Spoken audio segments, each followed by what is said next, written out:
Hola, bienvenidos nuevamente a Tangente. Vamos a hacer hoy un programa interesante, creo yo. Vamos a hacer un análisis, pero diferente a los análisis típicos que estamos haciendo aquí.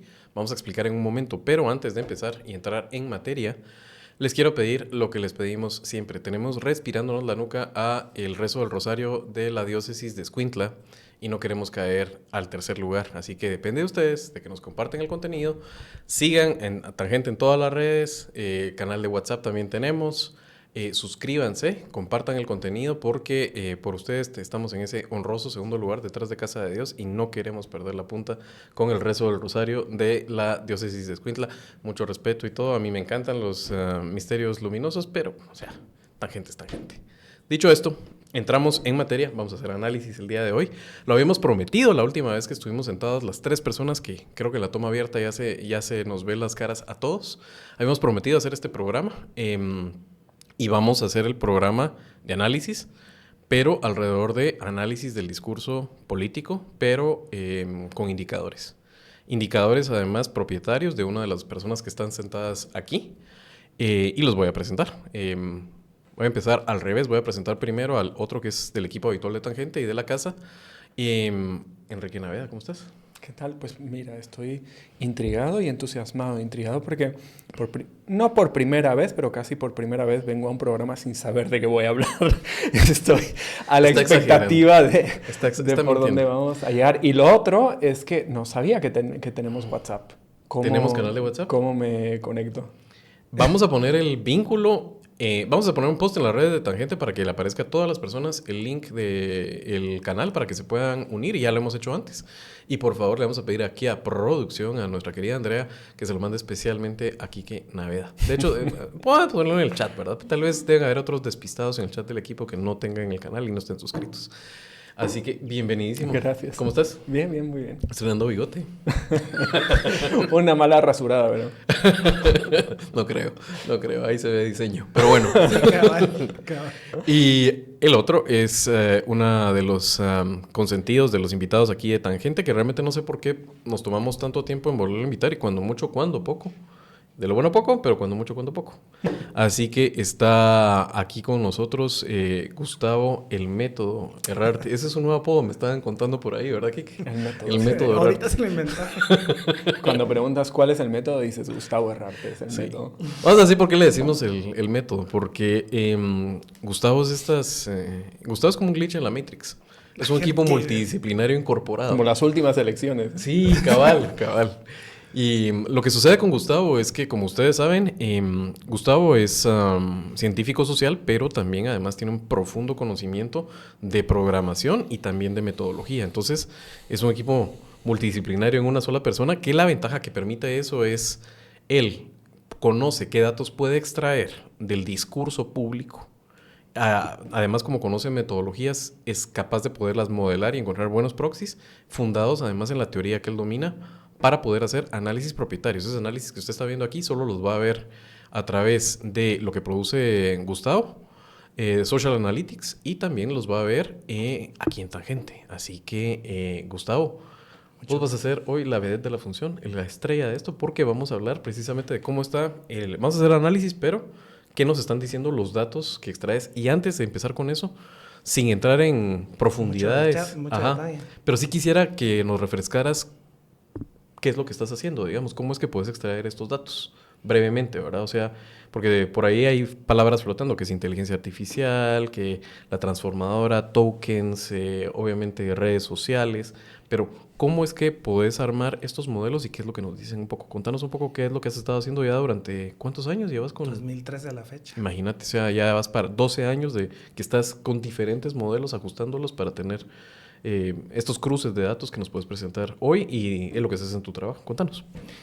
Pues sí, o sea, lo que hago es básicamente, o traté de hacer desde 2013, es crear un sistema que yo pudiera captar información así de forma rápida y que fuera información de varios tipos de información. Entonces, textual, audio, video, fotografía, todo este tipo de cosas que yo pudiera capturarlo, procesarlo, manejarlo y ya todo eso, poder hacer análisis sobre esos datos. Entonces creé un sistema básicamente que, digamos, la piedra angular de todo es discurso. O sea, es básicamente la captura discursiva, donde ahí hago distintos análisis dependiendo qué pregunta quiero responder. Y también identifico actores, vínculos. Y luego esos actores y esos vínculos los proceso para ver si existen algunas evidencia ya en la vida pública de si hay una interacción o hay un conflicto entre esos mismos actores. Entonces, no solamente es el discurso, sino que también la interacción de actores. Y esos, digamos, esos son los datos, dependiendo qué tipo de pregunta quiero yo responder o me hacen, ¿verdad? Yo ya busco la forma de ordenarlo, buscar nuevos datos o simplemente generar índices para explicar algún fenómeno. Y solo para dejarlo bien claro, ¿verdad? Así como versión patito, que es lo que odia Gustavo, que uno diga, explícame la versión patito, pero básicamente quédense usted con esto, no es una encuesta. Por eso aquí rara vez va a haber el uso de porcentajes. Va a haber más indicadores que le hablan de la centralidad, por ejemplo, que le hablan de distancias, porque lo que hace Gustavo básicamente es crear con eso, imagínese usted el clásico plano cartesiano y a través de eso vectores y encuentra distancias. Pero que si nos pudieras hablar un poquito de eso precisamente porque no quisiera que las personas se queden con la idea, porque habitualmente los datos que vienen son de encuestas, que son muy necesarias, pero son otra metodología completamente, que es más cara, no es instantánea, y tiene obviamente sus pros y sus contras con lo que estás haciendo. Encuentra cosas que no podemos encontrar de esta forma y viceversa. Sí, o sea, no hay método que sea malo. Lo que hay es aplicación mala de los métodos. O sea, en Guatemala tenemos la gran mala costumbre de que todo o es encuesta, o es grupos focales, o son entrevistas. Y no hay más. Y no hay más. Cuando tenemos multiplicidad de datos, y no es que estén malos esos tres métodos, es que muchas veces se aplican para responder preguntas que nada que ver, ¿verdad? Entonces, muchas veces usan encuestas para decir, vamos a buscar interacción, ¿verdad? Y eso no es posible. O sea, tal vez sí, pero tendrías que diseñarla específicamente para eso. Mientras que hay un montón de otras técnicas de análisis que pueden responder ese tipo de preguntas, ¿verdad? Discurso es bien importante, o sea, porque no es que no haya gente que haga análisis de discurso aquí en Guatemala, sí hay bastante gente, pero no es algo que sea generalizado. Y lo que nos permite es recoger datos rápido, tenerlos en un sistema de archivo, o sea, con tiempo, ¿verdad? Entonces eso básicamente nos permite hacer análisis longitudinal sobre cualquier tipo que querramos. Y toda acción social es mediada por lenguaje, ¿verdad? Y el lenguaje también crea interacción social, crea mundos nuevos, crea ideas, o sea, un montón de cosas que son bien interesantes que están ahí, que es simplemente agarrarlas y analizarlas, ¿verdad? Un poco lo que está diciendo es que el lenguaje no solo es discurso, o entendido clásico, como dicen, obras, no palabras, ¿no? El lenguaje obra, también el lenguaje hace cosas, y el lenguaje muestra también cómo gente hace cosas juntos, ¿no? Esa es una vinculación que hace tradicionalmente Gustavo. Él habla de análisis de discurso, pero también de la agencia, ¿no? La agencia es la capacidad de la gente de actuar. Y entonces el discurso es una forma de actuar y de actuar en conjunto muchas veces. Ahí ve relaciones de coordinación, relaciones de alianzas a partir de quién hace o quién dice qué con quiénes, ¿no? Y de conflicto, como decía, quién dice qué contra quiénes. Es una forma de actuar también. Sí. Y con esto, una cosa que es, bueno, me dan ganas de decirlo, ¿verdad? Pero obviamente eso de que el lenguaje tiene consecuencias y lleva a la acción, es algo que me gustaría que aprendieran muchos políticos del país, sobre todo algunas personas en gobierno que siento que todavía tienen metido el chip de que son de sociedad civil, son analistas, en vez de que son actores, y además el poder que tienen a veces solo de nombrar las cosas. Eso es bien importante para entender la acción política el día de hoy. Y la otra cosa que a mí me parece importante para ya entrar después en materia es, teóricamente esto está fundado en que hay una íntima, directa, proporcional razón entre lo que las personas dicen y lo que las personas hacen, ¿verdad? O sea, pero es fregado cuando uno encuentra muchas veces, y no sé si ustedes que han estado trabajando en todos los estudios no en todos, pero vos has estado en muchos de los estudios que Kike está dirigiendo desde Oxfam, a veces las personas enmascaran su discurso realmente sus verdaderas intenciones. ¿Qué nos podrías decir, digamos, de eso, de la premisa sobre la cual está fundado, de la íntima relación entre discurso y acción, en un momento en que algunas personas realmente no tienen un discurso acorde a sus verdaderas intenciones y a su actuar? Y bueno, si ustedes en este momento tienen un evento especial o simplemente tienen invitados a los cuales quieren atender al más alto nivel y una experiencia memorable, no busquen más. Pero tienen a Cocina y Más. ¿Y cómo pueden entrar ustedes en contacto con el equipo de Cocina y Más para poder cotizar y poder empezar a planificar? Manden un WhatsApp. Les voy a dar el número del teléfono. 5923 9198. Ahí pueden ustedes obtener más información, una cotización y reservar su fecha. Entonces, no esperen más. Hoy mismo escríbanle al equipo de Cocina y Más. Otra vez, el teléfono es 5923 9198. O sea, sí, el lenguaje es altamente complejo. O sea, sí es una forma que nosotros podemos evidenciar ciertas formas de expresarse, ciertas formas de expresar no solamente el sentir de un individuo, sino que ese individuo interactuando con otros, ¿verdad? Y las ideas que se manejan entre ellos.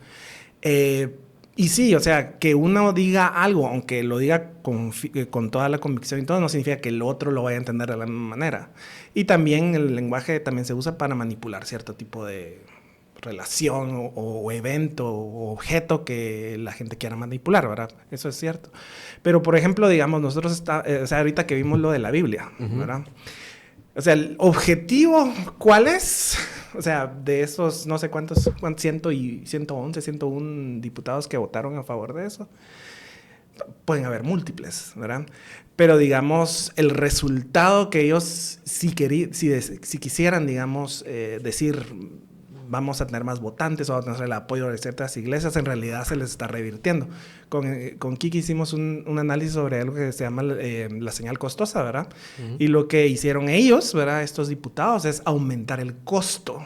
O sea, con el hecho de que se querían limpiar un poco, si ese es el objetivo, si ese era el objetivo que querían lograr, en realidad están logrando lo contrario. O sea, están subiendo su costo presentándose al público. O sea, entonces, yo no puedo ver lo de adentro de las personas. Lo que puedo ver es si cambian el tiempo, si se mantiene estable, si cambian el tiempo, ¿por qué? Si no es estable, ¿por qué? Ese tipo de cosas, ¿verdad?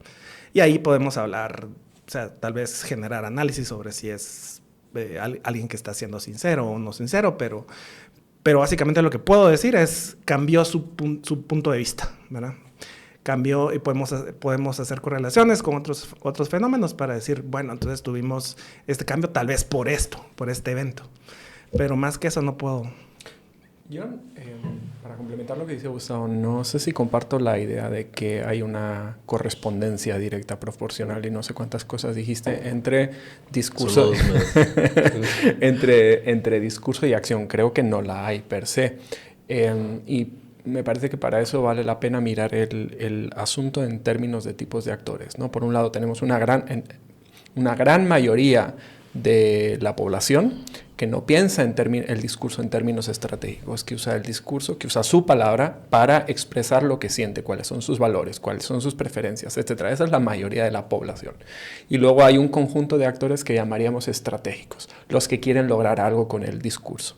Y esos los podemos subcatalogar de muchas maneras, pero una que se me ocurre ahora es pensar en actores estratégicos que lo que quieren es comunicar sus valores también con el fin de persuadir a otra gente de que adopte esos valores o esas preferencias políticas, y hay otros que comunican ciertas cosas para enmascarar acciones, ¿no?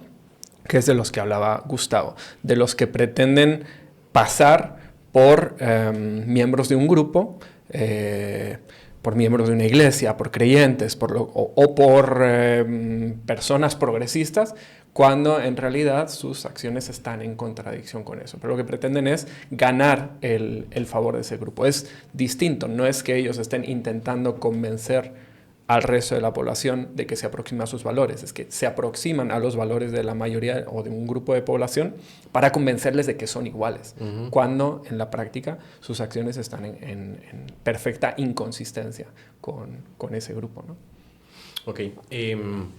Bueno, lo siguiente, me gustaría empezar a conocer qué es lo que estás viendo en este momento, del panorama político guatemalteco a la luz de estos indicadores. Y la verdad es que ahí, más que preguntarte algo directo, me gustaría, pensé que nos estás haciendo una presentación a todos la audiencia para decirnos cómo está. Yo sé que, por ejemplo, a la hora que comenzaste a echar la bola con estos modelos, una de lo que estabas estudiando en ese momento era conflictividad. Así como entiendo que comenzó bastante. Y yo estoy acostumbrado a ver tu índice de conflictividad y, digamos, como usuario de tus modelos, yo encontraba que la aguja era más útil saber cuándo se estaba moviendo y que era bien sensible a exactamente el valor absoluto de conflictividad que nos presentaba. Pero no sé si es un buen momento de comenzar, digamos, hablando precisamente de cómo estamos en términos de conflictividad. Sí, o tal vez para concretar un poco la pregunta, ¿cuál es el fenómeno más relevante que estás viendo ahora mismo a partir del análisis? PariSmart Himalaya es el hepatoprotector natural. Recuérdense ustedes, con la primera bebida, la cápsula de PariSmart les va a proteger su hígado y la recuperación al día siguiente es mucho más fácil. Beban con moderación. ¿Dónde pueden ustedes adquirir PariSmart? En las principales tiendas de supermercado y en Super 24. Digamos, respondiendo a las dos. Uno de los fenómenos como sociedad que tenemos nosotros, o sea, Guatemala como país, ¿verdad? Es que conflicto social es frecuente, o sea, si lo vemos históricamente. O sea, es más la regla que la excepción. O sea, siempre hay conflicto social de alguna u otra manera en Guatemala. Hay periodos del tiempo político histórico donde esa conflictividad está exageradamente alta, ¿verdad? Al punto de que esa conflictividad puede llevar a cierto tipo de inestabilidad social que podría llevar a la caída de un régimen. O sea, así, digamos, yo inicié con conflicto, viendo un conflicto específico, ¿verdad? Y creé este sistema porque tenía demasiados datos, ¿verdad? Pero lo que empecé a ver es que si subía, digamos, de un conflicto bien local y si iba extrayendo a niveles más altos, podía llegar hasta niveles internacionales. O sea, nunca llegué a ese nivel internacional, pero por lo menos Guatemala y la región centroamericana sí la pude mapear. Y lo que empecé a descubrir es que habían momentos donde los regímenes de turno podían llegar y desestabilizarse al punto de colapsar, ¿verdad? Entonces, quería yo ver un sistema que pudiera medir eso antes que pasara para poder modelar la probabilidad de que un régimen específico cayera, ¿verdad? Para el 2015 ya lo teníamos. Fue la primera vez que tratamos de predecir si pudiera pasar un hecho. No logramos hacerlo, ¿verdad? Tuvimos que esperar un año más. Pero luego ya pudimos empezar a tener niveles más específicos después en el 2016, donde ya podíamos predecir si existía un riesgo de caída de un régimen. Y esa es la primera pregunta que me hice, ¿verdad? Entonces, respondiendo a los dos, básicamente ahorita estamos a un 29% de chance de que pudiera caer el gobierno de Semilla, ¿verdad? Y ese 29 básicamente... que suena altísimo, pero... No, es bajísimo. Pues a eso voy, o sea, suena altísimo. O sea, 29 suena 30% y uno dice, puchica. Pero, como todo, depende de un contexto. O sea, y yo que conozco, digamos, y he usado tus datos antes, venimos de escenarios de caída 90. De régimen exactamente. 100%, sí, cabal. Porque, digamos, 29 básicamente, o sea, nosotros esperaríamos que tuviéramos en una democracia un nivel del 0 es casi imposible, pero 0 a 40% de chance que caiga un régimen. Eso es como lo normal en una democracia competitiva. Régimen Semilla se ha mantenido desde enero, desde enero 2024 se ha mantenido en ese nivel, 29, 30, creo que 37 fue el más alto que tuvieron en un mes, pero de 0 a 40 es lo que nosotros esperaríamos que sería la conflictividad normal, manejable, sana, esperada, ¿verdad? Y de 40 a 60 sería conflictividad que necesita, ¿verdad?, resolver. Tiene que hacer algo más para poder resolverla. 60 a 80 es conflictividad que es difícilmente para resolver. Y 80 a 100 es imposible. La única forma de resolver un tipo de esa conflictividad es que las partes se retiren, ¿verdad? Ya por ejemplo en Yamatei desde mayo 2020 hasta que terminó, nunca bajó de 90, 80, 90. O sea, él básicamente o renunciaba para que ya no hubiera conflictividad social o las partes se retiran. Y eso era lo que generalmente pasaba. Lo que sucede. Uh-huh. Y te quiero preguntar... ¿Qué significa caída de régimen? Porque... Caída de régimen es que ya sea, se va la figura o el régimen completamente cambia o sea, de su forma, de su naturaleza, de su tendencia hacia donde iba. Eso sería. No significa que haya cambio de gobierno, no significa que haya golpe de Estado, no significa... Puede ser, pero no es eso per se. Sí, puede, digamos, el índice de golpe de Estado lo tratamos de generar, ¿verdad? Pero los niveles eran tan bajos, entonces ya no seguimos midiendo. Uh-huh. Pero, por ejemplo... Eso. Pero, ¿cómo se llama? Pero, y básicamente el problema o sea, de un golpe de Estado es la magnitud de la masa social. O sea, nunca llegamos a esos niveles aquí en Guatemala. Entonces ya no lo seguimos midiendo, ¿verdad?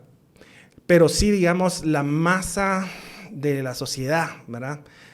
No quiero usar la palabra sociedad civil, pero digamos, los grupos sociopolíticos en Guatemala pueden llevar a que caiga, digamos, la figura central, como fue el caso de Otto Pérez Molina y Roxana Valdetti, o pueden forzar, como fue el caso de Jimmy Morales, que es como una presión social específica de un grupo específico para que cambies el rumbo que llevaba. O sea, eso es para el momento de que que salió con que quería sacar a la CICIG. Ese es un cambio de régimen. O sea, iba con una inercia hacia un lado y ese momento y cambia. O sea, eso también se puede ser. Hay un sentimiento en el ambiente de decepción, que no sé si lo corroboran tus datos, de decepción en torno a este gobierno, uh-huh. a lo que se esperaba que hiciera y a lo que en realidad está haciendo. ¿Cómo se combina eso con la idea de que la conflictividad es la razonable o la normal en una... Básicamente lo que hemos visto es que la oposición de este gobierno no es que sea pequeña, no lo es, o sea, es un grupo sustancial. No es la mayoría, pero es un grupo sustancial. Pero tiene bastantes posiciones que los dividen entre sí, ¿verdad? Uh-huh. O sea, no son uniformes. O sea, uh-huh. Y los vínculos, las alianzas que los unen también no son uniformes y no son estables. Por ejemplo, los grupos más estables que por un tiempo estaban alrededor de Fundaterror, digamos, en el extremo más de oposición, ahorita ya están cambiando y ahorita la cara de ese grupo ya no es Fundaterror, sino que es la Fundación para la Protección de la Propiedad Privada, que es el que ha ganado mucho más centralidad y vemos en decadencia Fundaterror. Pero esos, o sea, son grandes, pero son marginales, o sea, son básicamente self-contained, sería en inglés, o sea, que están contenidos en sí mismos, o sea, no crecen fuera de su grupo, uh-huh. ¿verdad? Crecen muy, muy poco. Es un grupo con pocas vinculaciones. Exacto. Más allá de o sea, tienen centralidad alta, porque uh-huh. son varios, pero centralidad o poder transicional, es decir, la posibilidad de influir el sistema es muy, muy baja, porque no tienen muchos... Muy cohesionados, pero pocos vínculos con el resto de la sociedad. Exacto, es pensar como en firmas, una firma... ¿Y cuáles son, decías que están muy fragmentados en función de sus intereses, es decir, cuáles son los principales asuntos que los dividen? Uno es básicamente, por ejemplo, y eso lo vimos en nuestro estudio, o sea, por un lado tenés al mundo de la ultraderecha, que su énfasis, por ejemplo, si tomamos a Fundaterror como ejemplo, es ultramilitarista, o sea, una masculinidad que promueven bien tóxica, mientras que tenés por el otro lado un discurso neoconservador muy ligado a la religión, que es mucho más exitoso que ese, ¿verdad? Pero sin embargo, ambos, aunque algunas veces entran en alianza, esa división no les permite tener más que alianza, coalición, no les permiten generar una alianza más grande, ¿verdad?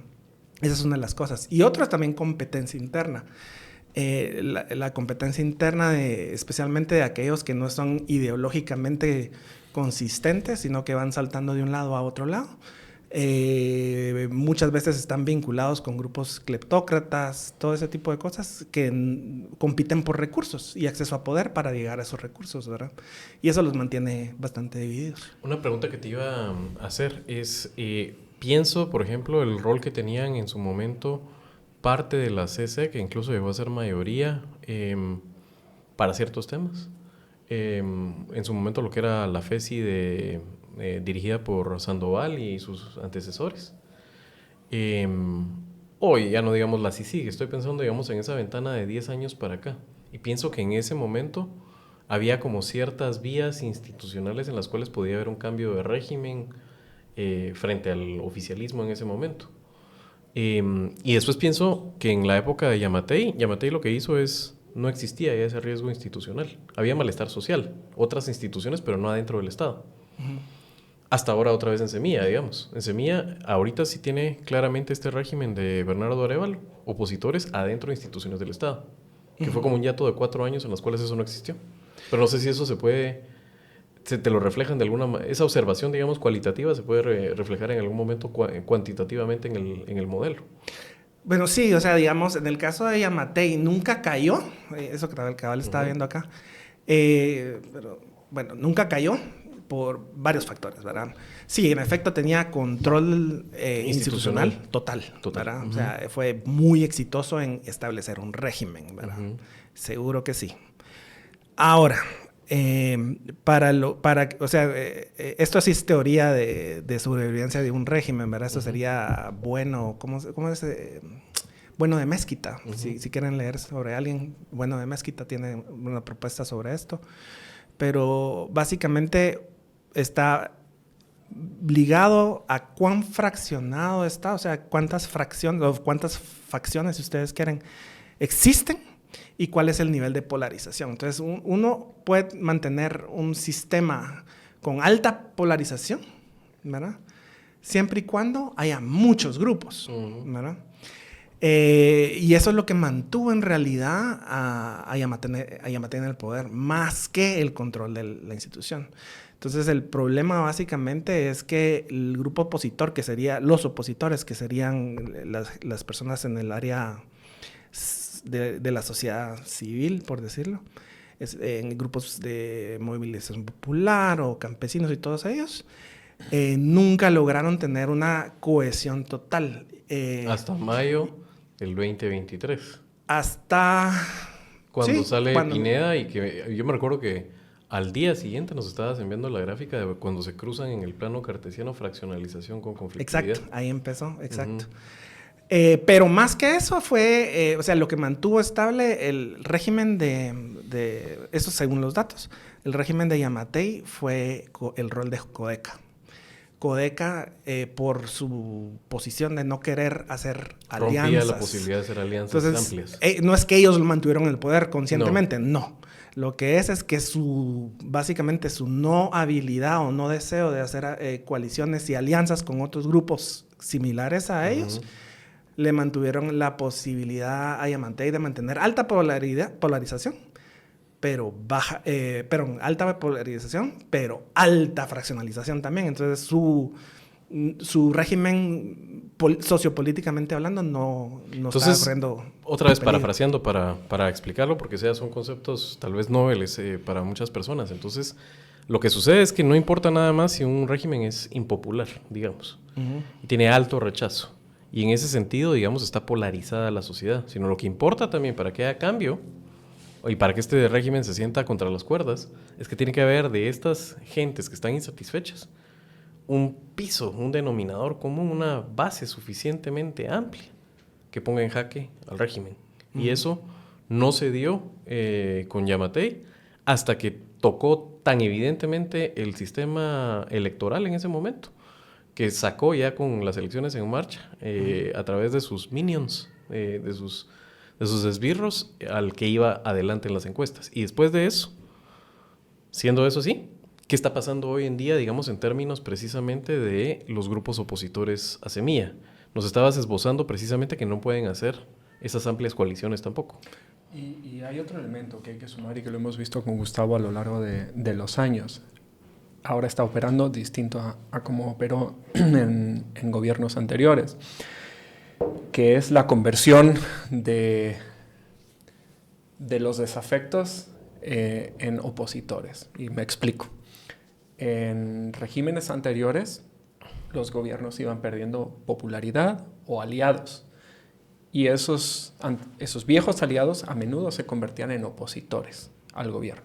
No es lo que está pasando con Semilla. No. Aquí la gente está desinflada. Cuando la gente se aleja de Semilla, no se une a las filas ni de los golpistas ni de los opositores. Simplemente se queda ahí y dice, bueno, no me está gustando demasiado lo que está haciendo este gobierno, o me parece insuficiente, esperaba más, pero clarísimamente los otros me parecen peores o no, me interesan menos. Entonces, no solo es que entre los opositores no se unan entre ellos, estén fracturados, sino que no logran acumular nuevas fuerzas, porque quienes defectan del apoyo al gobierno ven a los otros con igual o mayor rechazo, ¿no? Va, entendiendo eso, que creo que ahora sí nos queda parafraseado, queda mucho más claro. ¿Qué está pasando ahora entonces con el apoyo de Bernardo Arévalo? O sea, a mí me quedó el dato de las encuestas en las cuales Bernardo entraba con un 70 y algo % de aprobación de las personas.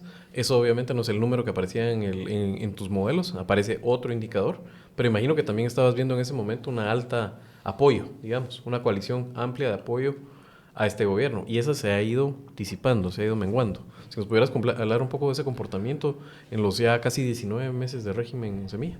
Sí, básicamente, o sea, vemos que Arévalo, o sea, este indicador en el primer mes de gobierno, básicamente, si no estoy mal, el nivel más alto que tuvo cuando tomó posesión es de 60. O sea, esa era la puntuación. Estábamos en tu modelo era 60. 60. Al 60 15 de de enero. 60 de 100. O sea, era alto. O sea, las elecciones lograron bajar las tensiones sociales, ¿verdad? Y que tomara posesión mucho más. Y de 60 a febrero, de su segundo mes de gobierno, ya había bajado a niveles de 30, 20, y así se mantuvo todo este tiempo. Ahora, el problema de Arévalo, básicamente lo que pasó es que tenía 3 meses, una ventana de 3 meses. Tenía una coalición grande que ningún otro gobierno había tenido, que era las fuerzas sociales de todo tipo que lo apoyaban, y también fuerzas sociales, no solo estoy hablando de los sospechosos comunes, que sería movimientos indígenas, campesinos, sino que también empresarios progresivos y todo ese tipo de cosas. O sea, tenía la capacidad de hacer lo que quisiera y no lo hizo. Eso fue, para marzo se cerró esa ventana. Posterior a marzo empezó los grupos desafectos, ¿verdad?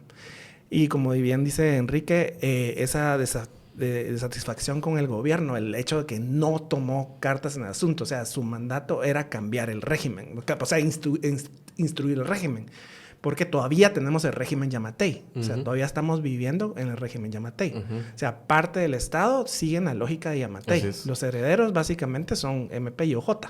Que a eso te referís con grandes cambios, ¿verdad? O sea, en este caso, digamos, cuando hablas de grandes cambios, estabas hablando de grandes cambios institucionales en el país a nivel de paradigmas, modelos, reformas, o estás hablando precisamente de erradicar, digamos, al régimen anterior. Por supuesto, la joya de la corona es Consuelo Porras, pero no únicamente. No, la joya de corona es CC. Está bien, de acuerdo. Eso es un buen tema, aunque yo ahí te diría que la relación de poder también hay que entenderla como Consuelo Porras disciplina también a la CC a través del mecanismo que ella tiene de tener la cola machucada. Pero eso es un buen debate a tener. Pero digamos que institucionalmente estoy de acuerdo. En la cadena alimenticia hasta arriba está la CC. Va, de acuerdo. Pero a lo que te referís, digamos, de los cambios que podía haber hecho, más ibas en la dirección precisamente del apoyo que Popular le generaba de poder limpiar la mesa de esos actores del régimen anterior. Exacto. O sea, la posibilidad la tuvo hasta de marzo. O sea, el apoyo social necesario, social, guatemalteco e internacional también, lo tenía. Tomó otra decisión que le llamó el ajedrez y no sé qué, más se ve como tenta pero pajarito. Fue él, realmente.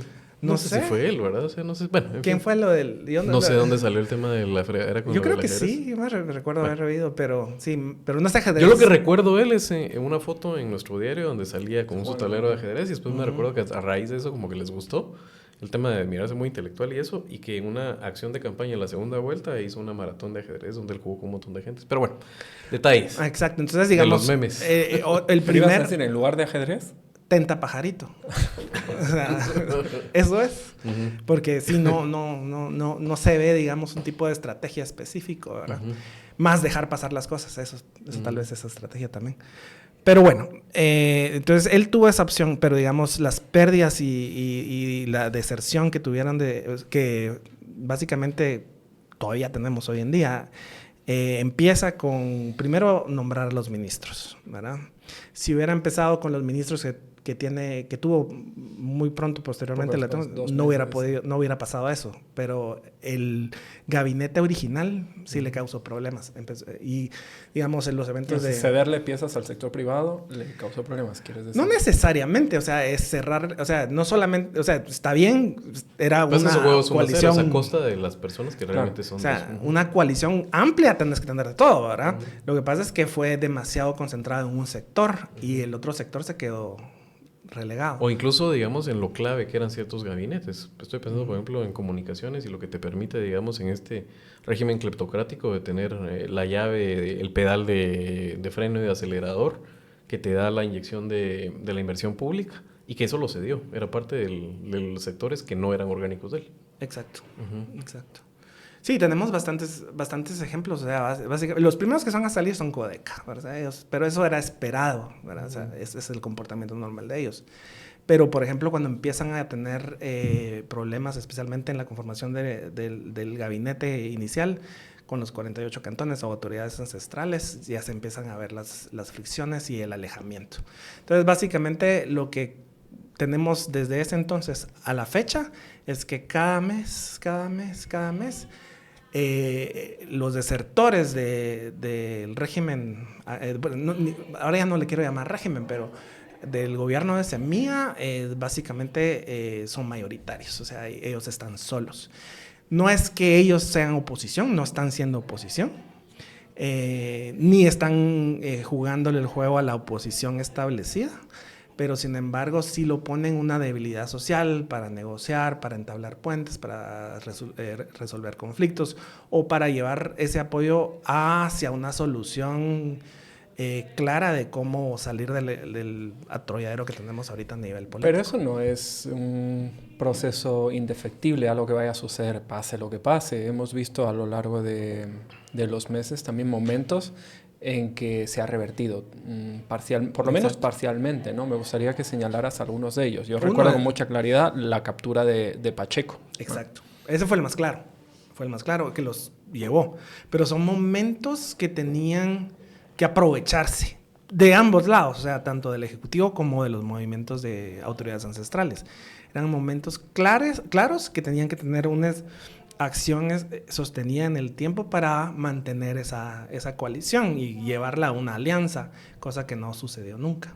Digamos que hubo una actuación rápida de parte del gobierno y también de autoridades, de las autoridades indígenas y de sociedad civil para reunirse en torno a ese caso y tomar medidas, pero después, y esto no está en tus datos, es información, no ha habido un seguimiento íntimo de parte del gobierno a esa posibilidad de unión. O sea, sí existen los datos, o sea, básicamente... Bueno, quiero decir que yo no estaba hablando desde tus datos, sino desde conocimiento propio.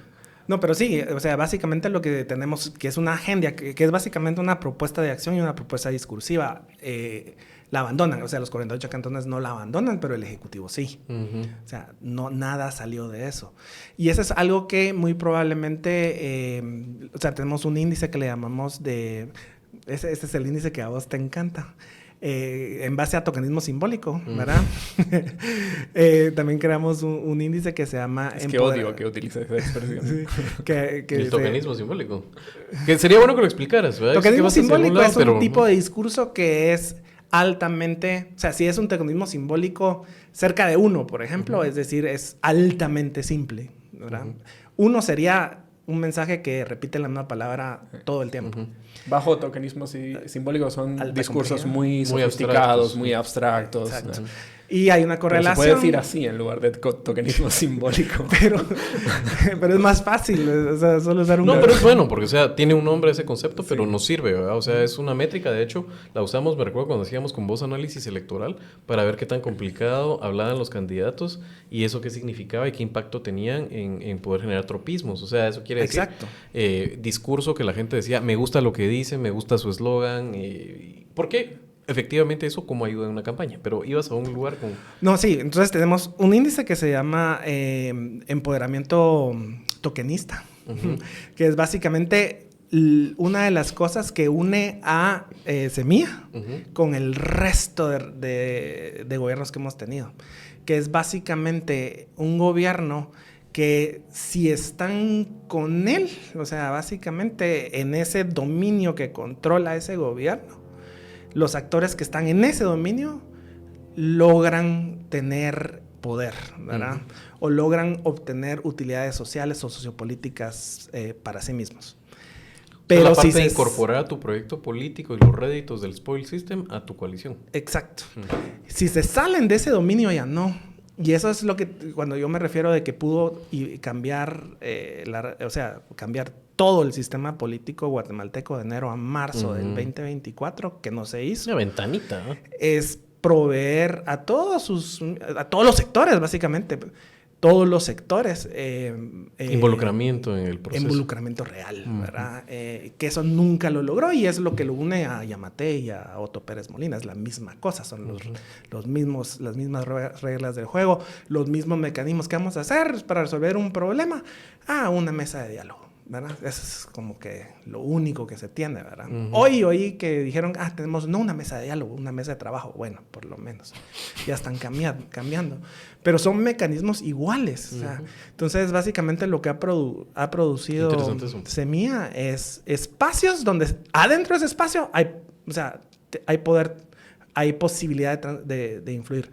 Pero fuera de ese espacio, no. Entonces... o sea, aunque las intenciones pueden ser distintas, lo que hizo Semilla a la larga fue desenfranquiciar, que la gente se sintiera ajena al gobierno, tanto como los gobiernos que por estrategia han estado de espaldas a los intereses de las personas y precisamente se aíslan, porque parte de sus reglas y sus intenciones de cómo llegar al poder no es atender necesidades, involucrar a la gente, sino tener una distancia de ellos y saquear el sistema. Pero el resultado a la larga es distancia de la sociedad, de los gobernantes. Exacto, sí, porque fuera, digamos, de la mesa de diálogo, ellos no obtienen nada. O sea, entonces básicamente... Qué demoledor eso, ¿no? Pues es que lo que... Y además un buen dato para ajustar la estrategia, ¿no? ¿Ibas a decir? No. Quería entender mejor qué significa fuera de eso, no entienden nada. Digamos que, desde mi punto de vista, Bernardo Arévalo ha dejado pasar la oportunidad, o ha decidido dejar pasar la oportunidad de ser un reformador y un transformador, y se ha convertido en un administrador de recursos. Y como administrador de recursos, yo diría que está haciendo, en general, mejor tarea que los gobiernos anteriores. Es decir, está... Con el problema de las carreteras y de los puertos, que es un asunto completamente distinto y que aquí ya se ha analizado hasta la saciedad, creo. Digamos, los hospitales están proveyendo mejores servicios, están construyendo más. En cuestión de educación, no solo eso, sino que parecen vislumbrarse algunas transformaciones, por lo menos en términos de equilibrios de poder, que son relevantes, etcétera, ¿no? Se están proveyendo algunos servicios mejores y sin embargo la percepción es que eso no importa. O que no... Sí, exacto. O sea, básicamente lo que vos decís, un buen administrador, sí es, ¿verdad?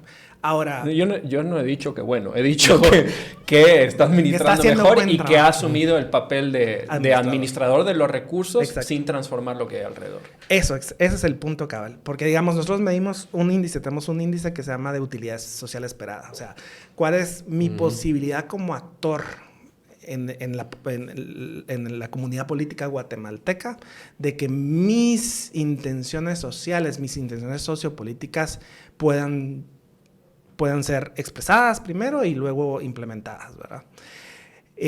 Históricamente tenemos, o sea, esta idea, por ejemplo, y esto lo he escuchado muchas veces, muchos hablan sobre las élites económicas y todo ese tipo de cosas.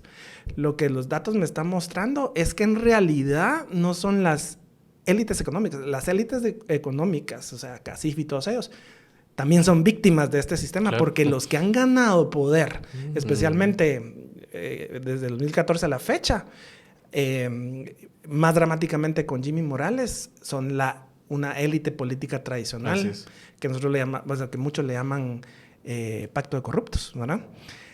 Ellos son, y el crecimiento de poder de ellos, y esto cabal hoy en la mañana lo estaba viendo, produce una pérdida de 0.7 puntos en la capacidad del índice de utilidad social esperada de cualquier otro actor en la comunidad política guatemalteca, incluyendo empresarios. O sea, el que nosotros dejemos que los políticos tomen el poder y acrecienten el poder, está produciendo en nosotros pérdida de poder en toda la comunidad política guatemalteca. O sea, es un Todos los juego, actores. estamos enfrascados. Imagínate qué terrible. La gente que nosotros elegimos en las urnas y a la vez lo que ellos colocan en las posiciones de poder del Estado, bueno, todos son electos. De hecho, la minoría son electos. Está enfrentada y casi que en un juego suma cero con el resto de la sociedad. Ellos imponen su agenda al costo de que nosotros, el resto de la sociedad, perdamos la capacidad de... Y lo que pasa es que además, como estamos fraccionalizados, no podemos hacer una coalición suficiente para tenerlos a raya. Exacto. Eso me genera una duda, volviendo a la separación entre el poder económico tradicional y este tipo de actores. Y tiene que ver con estrategia, ¿no? Pareciera, y aquí Javier y yo tenemos una pequeña disputa, pareciera que el gobierno ha escogido hacer frente a ese grupo, a esa élite política que ha venido creciendo en importancia y en poder en la última década. Supone que no que haya elegido a uno, pareciera que es a esos, ¿no? A los que ha decidido enfrentar en el Congreso, etc. Y que está intentando afianzar su posición con una, si no le quieres llamar alianza, complacencia, coalición con el sector privado, hablando exclusivamente de esos dos sectores. Primero, ¿es eso así? Y segundo, ¿es esta élite política una élite estable con estructuras que van a perdurar en el tiempo? Porque parece que la élite económica sí tiene poder estructural, sí tiene unas formas de poder que al margen de las perturbaciones momentáneas va a seguir sobreviviendo. Entonces, la elección, esa elección del adversario estratégico es la correcta, la que ha hecho la que parece haber hecho el gobierno. O sea, en términos políticos, identificar un adversario, pues sí, definitivamente le ha causado o dado réditos a ellos, porque básicamente existe esa figura que ellos están luchando en contra, que sería pacto de corruptos, ¿verdad? También ha producido, digamos, una paz social, ¿verdad? Porque antes era básicamente, y sabíamos que derechos humanos y todo eso, y la prensa y todo era, o sea, con Yamatei y con todos los en el pasado, eran los enemigos, ¿verdad? Pero con Arévalo, digamos, se ha visto, digamos, una apertura, digamos, de una alianza más grande, ¿verdad? Donde esos actores, todos los actores sociales, sector privado, sector indígena, sector campesino y todo, no tienen esa presión del gobierno central, o sea, no son los enemigos, ¿verdad?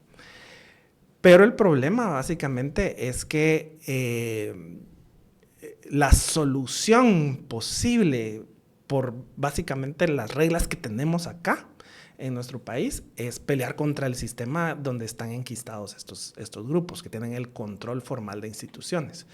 Y para votar eso o romper eso necesita el apoyo social, que es el que ellos se han alejado. O sea, si bien no son el enemigo, tampoco son actores activos en la protección de una estrategia de tomar el control de esas instituciones. ¿Cómo se reúne esa fuerza de nuevo? ¿Cómo se reúne la fuerza? Esa fuerza, ¿no? Primero, bueno, digamos, hay cosas que ya no hay, o sea, ya no hay opciones. Pero, por ejemplo, una de las cosas que hay tenemos un índice que es así, es más para entretención, a ver si funciona, ¿verdad? Súper divertido todo esto. Bien nerdo. ¿Qué nerdo? ¿Eso qué le decimos al método?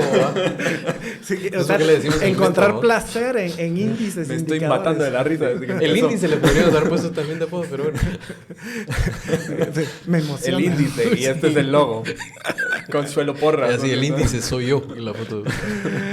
Pero básicamente lo que medimos es o sea, agarramos audios, ¿verdad? Agarramos audios especiales, de figuras específicas, pero solo vamos a hablar de Arévalo, ¿verdad? O si vamos a hablar Yamatei, Jimmy Morales, Arévalo. Yamatei, o sea, si vemos el pitch, el promedio del pitch, o sea, de la amplitud de ¿qué sería pitch? Entonación. El timbre, es el timbre. Vale. El timbre vocal. Vale, entonces, y lo correlacionamos con grupos específicos. Significativamente, el grupo indígena siempre recibía el volumen más alto de Yamatei, ¿verdad? O sea, los puteaba. Exacto. Y era... Con Bernardo Arévalo son los periodistas. Exacto. Pero no Pero solo... los periodistas... Especialmente el Leslie Valdés de Montepec. Exacto. Y Porque con necesita... Sofía Araujo creo que es más tranquilo que con Leslie. Sí, pero los periodistas no de esos medios opositores. Por eso, no con Sofía Araujo. Sí, y necesita, digamos, tener medios de comunicación, o sea, o canales de comunicación más amplio, porque ahorita no tiene canales directos con estos grupos. Bueno, básicamente no los tiene. Eso es por un lado. Y por el otro lado, el problema central es que yo no sé quién le hace... Bueno, podemos imaginarnos quién le hace los discursos y todo ese tipo de cosas. Pero para generar un nuevo régimen político que pudiera cambiar algo, transformar algo para el beneficio de la gran mayoría, tenés que generar un nuevo discurso, un nuevo léxico, ¿verdad? Un nuevo mensaje, una nueva simbología, ¿verdad? Nuevas tropías. Y nos sale con que la historia va a juzgarme. O sea, son clichés, o sea, vacíos, básicamente. Y eso no lo ha logrado. Mientras que los grupos sociopolíticos, o sea, si vemos vacíos solamente... y han sido leídos como arrogantes. Y vacíos, arrogantes y vacíos. No, y esto del pueblo digno, porque parece que eso se ha convertido en el mensaje. No, pero digamos, si lo que querés ver, digamos, es generar un nuevo léxico, ves si ese léxico está representado, digamos, en el grupo sociopolítico que te puede apoyar. Y no lo está, ellos están hablando de otras cosas. Entonces, ese empalme no hace posible que Bernardo se baje de ese pedestal a un nivel de acción política, ¿verdad? Y te quería preguntar, o sea, digamos, estamos haciendo un análisis de todo lo que es el proyecto del Ejecutivo, ¿verdad? Pero obviamente hay diferentes temas y dimensiones. ¿Hay alguno en el cual sí con mayor éxito hayan logrado articular esa coalición, ese apoyo? Salud, educación, seguridad, infraestructura. ¿Hay algún punto, digamos, en que les está teniendo más éxito? Bueno, el éxito mayor es mantener la paz social, ¿verdad? Pero no es por cosas... Bueno, no es por cosas directas, o sea, no es una acción, una política directa, sino es por el capital simbólico que tiene y todavía tiene, aunque más bajo que cuando inició, pero que todavía existe. Entonces, y por el peligro que sus opuestos tomen el control, y eso va a ser para todos, a todos los sectores, no para unos en específico. Entonces, digamos, ese es su éxito mayor. Nunca dicen nada. O sea, la paz social tenemos, y estábamos haciendo modelos sobre el impacto de paz social con crecimiento económico que hemos tenido ahorita. Si bien no es el único indicador para explicar el crecimiento económico, es uno de los indicadores significativos. Entonces, no solamente es el crecimiento en el presupuesto y la inversión social. Está más alto que cualquier otro año. Vi el dato 4.1, ¿no? Sí. Del crecimiento. Exacto. Y hemos tenido básicamente varios meses de conflictividad. O sea, no es que no hayan habido bloqueos, huelgas, manifestaciones, sí las han habido, pero hay que dividir, digamos, manifestaciones materiales, públicas, sociales, que son orgánicas, que sería básicamente Codeca viene y que la que hubo aquí, digamos, en este gobierno, habría sido la del seguro, el rechazo al seguro contra terceros, obligatorio. Y el de los basureros. ¿Cómo explicas que con ese crecimiento del 4.1 personas del sector privado estén promoviendo la idea contraria, ¿no? Leía a Salvador Pais hace unos días decir que este gobierno que es muy fácil destruir y es muy difícil construir, y este gobierno está destruyendo porque se cerró el Perenco, ¿no? Como si eso fuera la gran debacle, cuando los indicadores económicos y todas el Fondo Monetario y las certificadoras y todo esto están diciendo que no, que va bien. ¿Cómo se explica ese discurso que yo creo que es generalizado dentro de ciertos círculos de la élite económica en contra de los logros que quedan concretados en estos datos? No te sabría dar una respuesta clara específicamente con el tema de Perenco, porque en realidad es un tema que todavía tenemos que modelar. Porque si lo teníamos ahí, digamos. Esta sensación y este discurso de que este gobierno está destruyendo la economía y que viene de ciertos portavoces de la élite económica.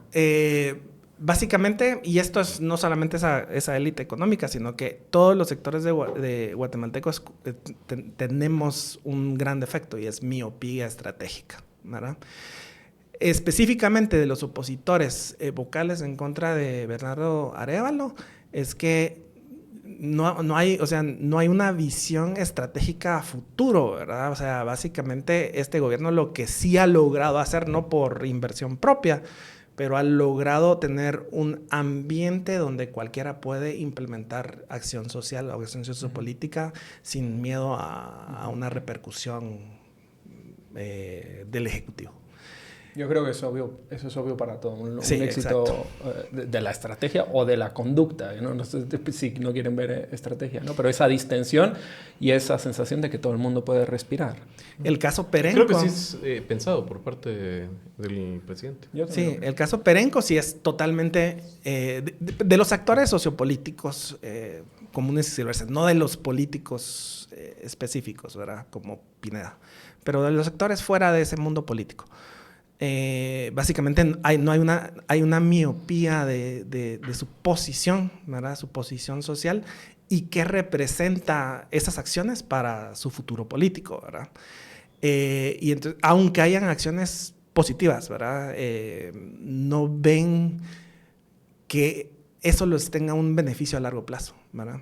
Mientras que la oposición, que tiene una posición a favor de Perenco, por ejemplo, que sí tienen una posición estratégica específica, esas sí la están avanzando, mientras que sabemos de que el costo de que un régimen como Yamatei regrese, o Otto Pérez Molina o Jimmy Morales regresen, un régimen similar regrese, va a ser un costo sociopolítico para todos, y para ellos específicamente, mínimamente es un 20% de pérdida de su utilidad social esperada. Pero voy a concretar un poco la pregunta, porque además de esto de Salvador Pais, yo asistí a... ¿Por qué son tan chillones los cacifes cuando no les está yendo mal?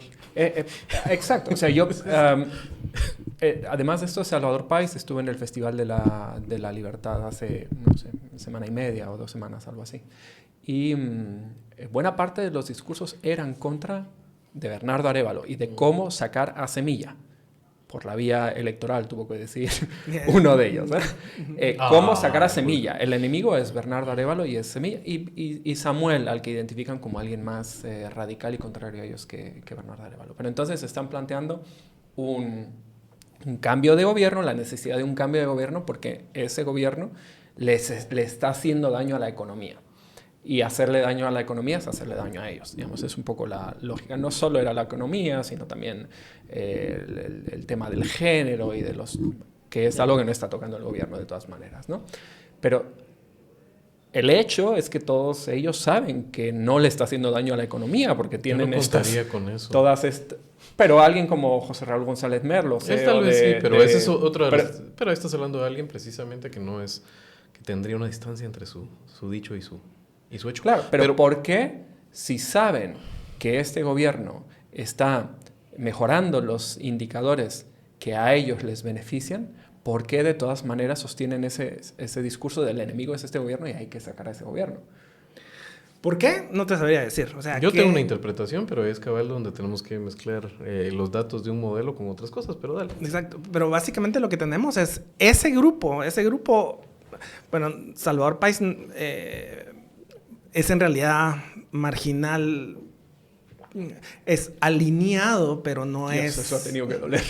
¿Ah? Eso ha tenido que doler. ¿A quién? Espero que no oiga. No, marginal para la política guatemalteca no lo es, Ya. pero para ese grupo específicamente neoconservador y todo, en realidad es alguien marginal, pero que tiene una posibilidad de vincular con otros grupos. Y eso te permite... Es un puente, un buen puente. Exacto, un broker. Te permite a tu grupo entero subir la posibilidad de influencia o poder transicional. ¿Por qué se prestó y tiene esa visión? No te sabría decir. Pero básicamente la lógica de ese tipo de grupo y por qué quieren sacar a Bernardo Arévalo es porque necesitan aumentar, ¿verdad?, su poder transicional, la posibilidad de influir al sistema político que hasta el momento no la tienen. Y es Bernardo el que impide que mejoren su posición. No, pero es el más fácil. O sea, no. ¿Y cuál es tu interpretación, Javier? Bueno, primero solo lo que quería decir es que necesariamente cómo las cosas van caminando en una economía y cómo se sienten, puede haber que hay una distancia siempre para todos los sectores. Mayúscula. Eso es exactamente. El caso, digamos, Pero más reciente que yo tenemos pregunto es en la concreto realidad en de Estados Unidos. estos actores que sí están bien informados. Mi interpretación es que tiene que ver con el control de las instituciones que sienten que tambalea, o sea, a futuro. La posibilidad, por ejemplo, de que alguna vez ellos ganen, estando más cercanos a trucar el sistema, sienten que se les va de las manos. Puede ser que estén perdiendo, les fue muy mal con Yamatei, pero la posibilidad de que el sistema está trucado y la posición que ellos mantienen versus otro tipo de campo, sienten que a futuro no les conviene. Y después creo siempre es ese actor que estábamos hablando del MP y el poder que tiene de control sobre las conductas de otros actores de poder, precisamente porque les tiene compromat, o sea, los secretos bien guardados. No estoy diciendo nada en el caso concreto de nadie, no me refiero en lo concreto en absolutamente a alguien, sino como grupo, ¿verdad? Y a veces sí como individuos, pero en este caso, digamos, el análisis que hago es, sabemos que utilizan ese tipo de cartas para disciplinar al resto, digamos, de actores políticos. Lo intentan hasta donde pueden. Por eso cuando no tenés esas colas machucadas o no se te puede tergiversar tan fácil. Son actores más libres de la esfera de esa disciplina que instaura el MP. Y obviamente aquí estamos en una dinámica ahora en la cual eso va a ir para abajo, pero todavía no todos los actores sienten que el MP, su valor deja de ser el que era antes. Creo que cada vez más, pero todavía no estamos en el punto donde ya la gente siente y llegamos al punto sin retorno. El MP de Consuelo Porras va a salir, ¿verdad? Pero bueno, la otra cosa que sí quería volver a insistirte, me dijiste el tema de la paz social es el mayor éxito, pero uno piensa en carteras, ¿verdad? Y piensa en temas. Sí. No hay algo en lo cual tengan éxito ellos y que uno diga, aquí pudieron articular una coalición. Obviamente, lo primero... Interarticular, un montón. Ajá, danos ejemplos donde sí ha funcionado, porque tal vez a partir de eso, pues hay luces a futuro de qué se puede hacer de parte del gobierno. O al revés, ¿verdad? Para sus opositores tomar nota y ver cómo pueden chingar más. Uno nunca sabe, porque de veras, cada fan de Tangente que es, pero que es absoluta y absolutamente dispar, ¿verdad? Y tenemos fans inversos, pero bueno, dale. Pero obviamente, digamos, la lucha con Joviel Acevedo fue clave. Ese fue un éxito político muy bueno, ¿verdad? O sea, el momento de ¿cómo se llama? Antes de que se fueran a la plaza, dan el aumento y eso va a darle ¿cómo se llama? Quebró la posibilidad de Joviel de hacer una coalición, el grande dentro del gremio magisterial. No, dejarlo o sea, él no tiene ya tiene muy poca probabilidad de hacer coaliciones no en el mundo sindical, pero sociopolítico hablando, o sea, en general. Pero rompió la posibilidad o sea, le rompió el dominio completo a Joviel Acevedo. Y ese fue un éxito. Ese momento era el momento de hacer coaliciones.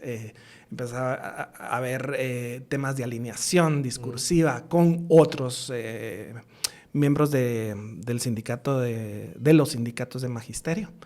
Y todavía están a tiempo de hacerlo. Porque fue el momento donde donde tenés a un actor central que tiene alto grado de control sobre un sector importante del sindicato de magisterio. Y le quitaste la posibilidad, o sea, básicamente eso se llama habitar un agujero estructural en términos de redes. O sea, te colocaste en una posición donde le quitaste el poder a través de habitar un lugar y conectar a todos los otros hacia vos, básicamente. Sustituir un sol por otro sol. Exacto. Poner a los actores Yo te orbitales. voy a decir otros dos momentos, y creo que los tres comparten un elemento en común. Y sería bueno que Gustavo nos diga que los vio en el modelo. Sí, Ajá. que me parece que facilita o abre posibilidades de ese tipo de articulación. Que fueron no atribuibles al gobierno los dos, pero o al gobierno o a la bancada Semilla. Uno fue el incremento del salario mínimo por decreto del año pasado. Y el otro fue la aprobación de la ley de competencia. Y lo que comparten los tres momentos, el que mencionaba Gustavo y estos dos, es la impresión de la gente y de los actores de que Semilla, por no decir Bernardo Arévalo, estaba enfrentándose a poderes fácticos, a villanos, aquellos a los que la gente ve como villanos. Se parece mucho a educación también. Por eso digo, los tres momentos. En un caso, Joviel Acevedo es el villano, y en los otros dos puedes ver en el caso del salario mínimo y de la ley de competencia, al gran empresariado, que ha perdido un nivel de confianza en los últimos años de parte de la población mayúsculo. Lo ves en todas las encuestas. No sé si lo ves en el modelo de Gustavo, porque no mide exactamente eso, pero cosas conexas sí, ¿no? Pero sí lo ha perdido. Y en esos momentos hubo oportunidades de articulaciones. Se abrieron claramente, ¿no? Me parece. Sí, digamos, o sea, estudiamos la ley de competencia antes y después. Sinceramente, o sea, los datos no me dicen a mí que haya sido un win político. Nosotros lo vimos desde encuestas. Sí, mirando o sea, exactamente eso. Lo que yo veo, en vez de verlo en encuestas, es básicamente, estoy viendo si eso genera alianzas, coaliciones o alineaciones. Alineaciones generó, pero el problema central de Semilla es que no logra transformar las alineaciones. O sea, tuvo la oportunidad y no se transformó en algo más. Entonces, no tiene un capital político grande. Igual con el salario mínimo, la misma cosa. No dan réditos. Por ejemplo, otro, no sé por qué los hicieron y es bastante cuestionado la acción que tomaron, pero el transferir fondos a ¿cómo se llama? Codedes. Eso era, o sea, si lo ves así solamente en términos políticos, eso era un momento específico donde podían generar un capital político significativo que les pudiera haber ayudado, y simplemente lo dejaron y dijeron, bueno, ahora ustedes son. O sea, el capital que ellos pudieron haber ganado como gobierno, se lo transfieren a otros. Así es. No hacen ningún ejercicio de control. No hacen ejercicio de control, de ese por ejemplo. Poder que podrían ganar. Sí, exacto. Entonces estamos estudiando unas municipalidades donde hay un partido político específico que es aliado a ellos, y ellos sí están ganando réditos. Pero Semilla como actor, no. Hablabas antes del discurso de Bernardo Arévalo, sus mensajes, lo de la historia me juzgará. Yo te mencionaba lo del pueblo digno y decías, no están hablando el mismo lenguaje que el resto de la población, no están utilizando los mensajes y no están concentrándose en las preocupaciones que sí están entre los actores sociales. Población no es, pero entre los actores sociales, sociopolíticos. ¿Cuáles son esos mensajes? ¿Cuáles son esos discursos? ¿Cuáles son esos mensajes que sí reflejan las preocupaciones de grupos fuertes en la sociedad? Por ejemplo, uno que, digamos, el que me puntó totalmente polarizado, la sociedad acá y Bernardo Arévalo acá. Básicamente estaba AID saliendo. O sea, la cerraron básicamente. O sea, todos los fondos están congelados. Entonces, la gente está hablando sobre el impacto económico de esa acción. Y Bernardo Arévalo está hablando ir a ver a Mujica ¿cómo se llama? En Uruguay. ¿Verdad? Ese era el mensaje. altamente poético, bonito y todo lo que querrás, pero son dos cosas, básicamente ni siquiera hay una correlación ortogonal, o sea, ni siquiera Pero no están hablará eso unidas. también un poco de los límites del modelo de a qué actores mide, digamos, porque, o sea, no siento que el tema de la cooperación y los pistos de A y D sea algo muy sentido por la gente. No, Digamos, cuando estaba hablando Kike, estaba pensando rápido, carreteras, costo de la Exacto. vida, salud, seguridad, por ejemplo. Sí, digamos, por ejemplo, eso sería, digamos, una pregunta que una encuesta podría hacer, ¿verdad? Y sí, en efecto, está sesgado porque yo no veo población Cabal. en general. Ujú. Yo veo actores sociopolíticos, socioeconómicos. Que generalmente están organizados, además. Que están organizados ujú. y generan opinión. Pero los actores sociopolíticos y la gente sí están muy preocupados por el estado de la carretera. Sí, exacto, por ejemplo. exacto. Entonces, por ejemplo, temas de carreteras es importante. Y de eso no habla casi Bernardo. No. Arévalo. O sea, sí, pero en defensa, ¿verdad? O excusa, ¿verdad? No tenemos fondos, no, o sea, no nos apoya o la Contraloría no deja o los procesos. O sea, sí habla, pero más como excusándose, mientras que la gente necesita soluciones, ¿verdad? Otro es básicamente los temas de desempleo y todo ese tipo de cosas.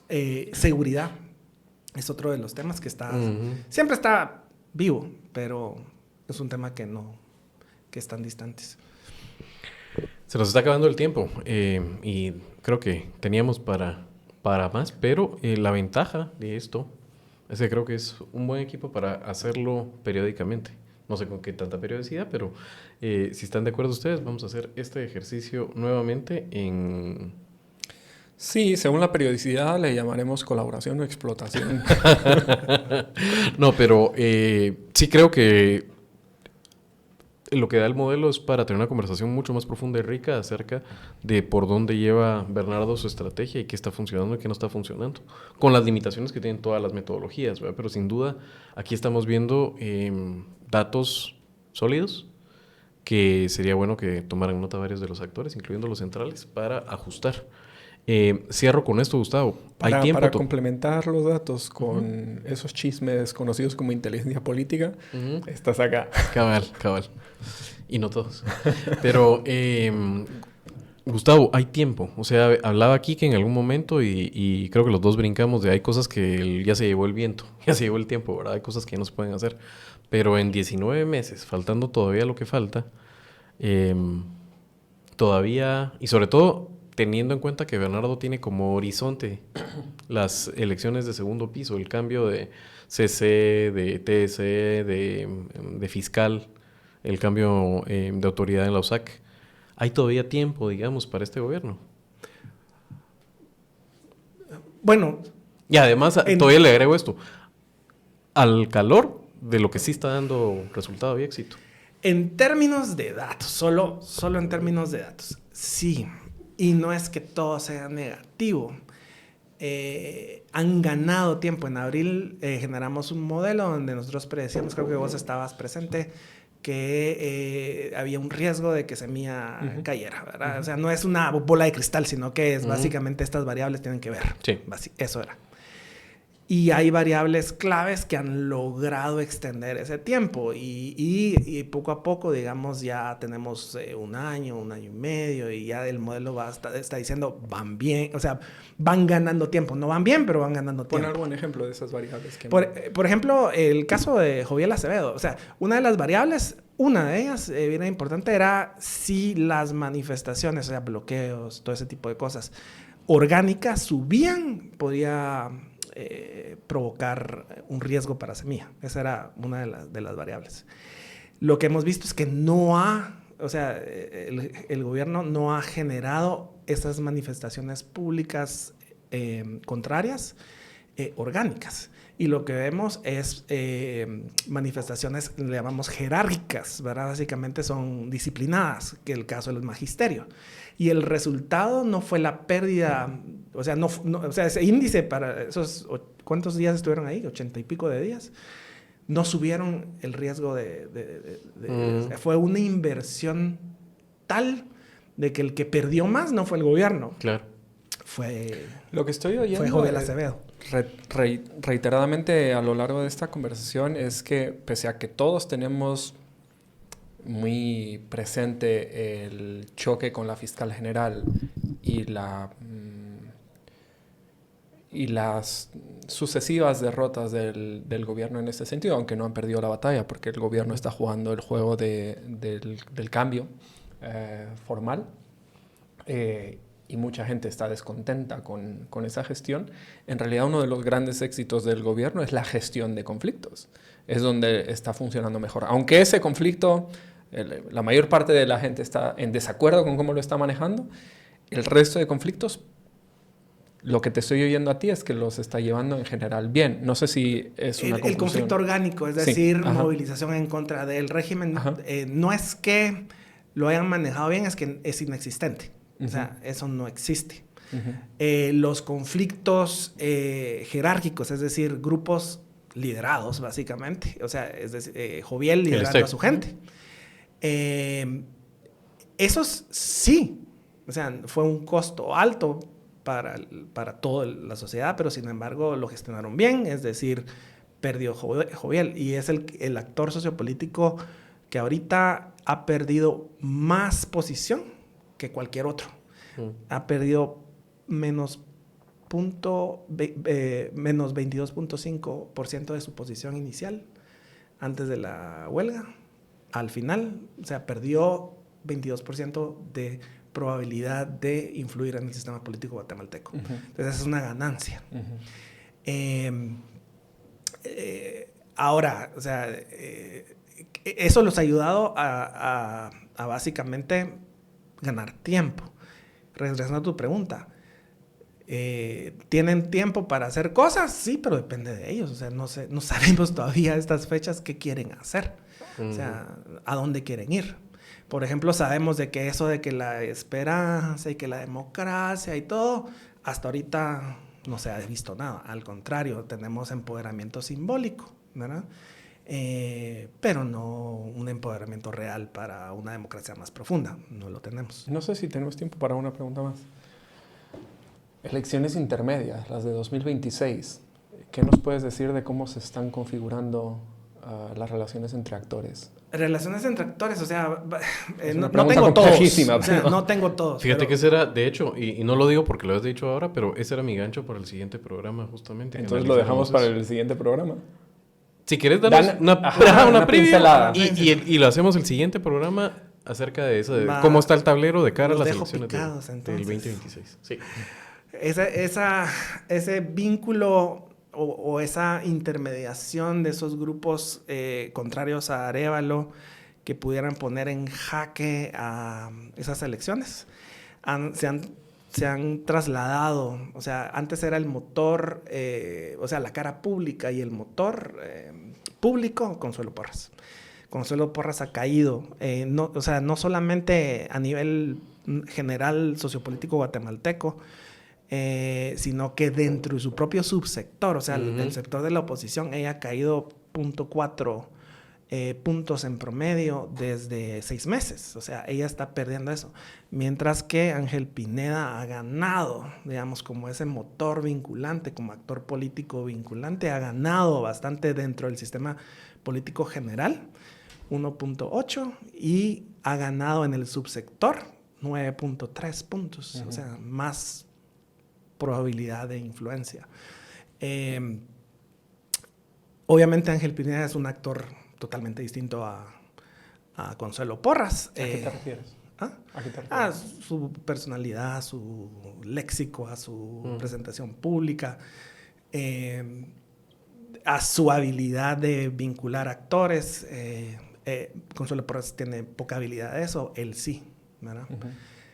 Y él es el más visto. Entonces, digamos, ese cambio de fuerzas están ahorita generando, digamos, una nueva visión, si querés, que la vemos reflejada como acciones específicas de Pineda y el acercamiento al sector de abogados.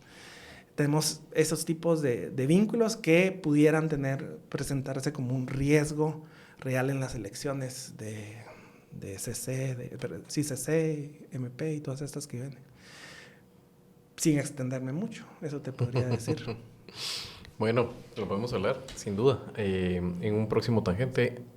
para discutir acerca de los modelos que maneja Gustavo y cómo enriquecen el análisis. Así que yo le quiero agradecer absolutamente a los dos, vos como usuario avanzado y vos como el método incorporado.